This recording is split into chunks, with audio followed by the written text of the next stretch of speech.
Akala ko nagjo-joke siya na buong barangay nila kamag-anak niya. Totoo pala, buong barangay pinsan niya.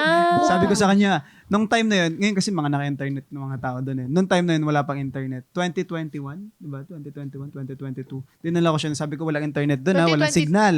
Walang signal? Walang wifi doon. Tapos, harap ng dagat, mainit.